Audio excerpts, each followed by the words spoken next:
Hello everyone, I'm Storm Tracker ET meteorologist Austin Haskins. We had multiple waves of showers and storms track through the area yesterday, and we were watching that second round pretty closely for the potential for some strong to severe storms. Now, thanks to some rain that developed out ahead of the line of storms that developed, most of the severe reports were confined to the far western parts of the area and really along the Interstate 35 corridor. We did get a few severe thunderstorm warnings, at least in parts of Pierce, St. Croix, and Polk counties.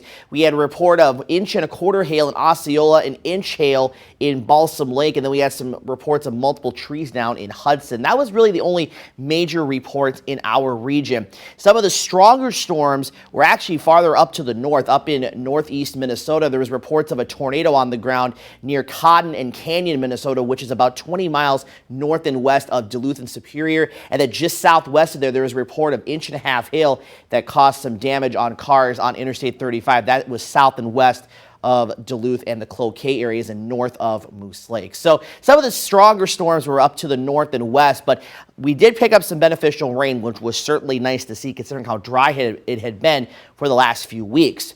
Now, our cold front is making its way through the area this morning. Behind it, some drier air, not so much cooler air, at least cooler in terms of this morning anyways, when you have 60s out ahead of it and 50s and 40s behind it. But we are looking at some drier conditions in the forecast for today with a good amount of sunshine. This low pressure, though, is going to be responsible for our next chance for scattered showers and storms that comes tomorrow afternoon and evening. We'll take a look at that here in just a moment. So you can see we do see a slight drop in those dew points today, at least back into the 50s, so more comfortable today. Tomorrow, it jumps back up into the low to mid 60s again out ahead of that cold front, and then you see what happens behind that Sunday, Monday, Tuesday, those dew points dropping back down into the 40s, and then maybe creeping back up just a smidge towards the middle of next week. But other than that, not much happening on Futurecast today. We'll have some clouds and fog this morning in spots.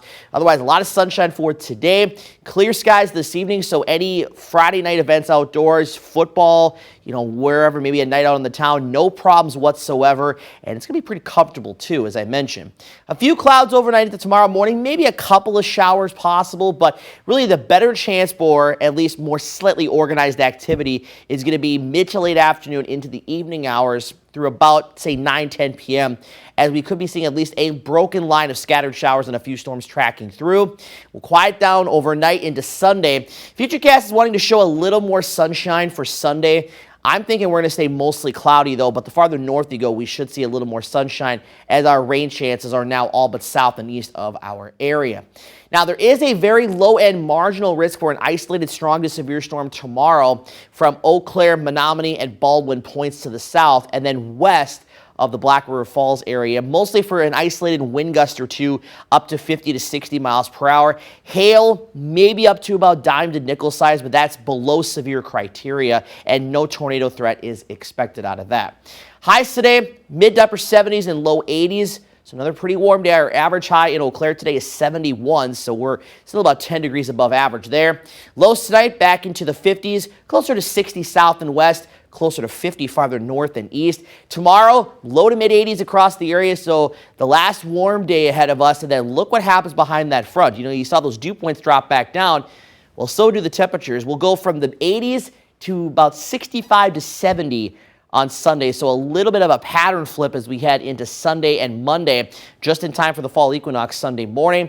Monday, partly cloudy, 69, 72 Tuesday. Those rain chances we were watching Sunday, Monday, and Tuesday are all but gone now. And then as we head towards the end of that extended forecast, we'll stay dry, a little more sunshine, and a little bit milder as well.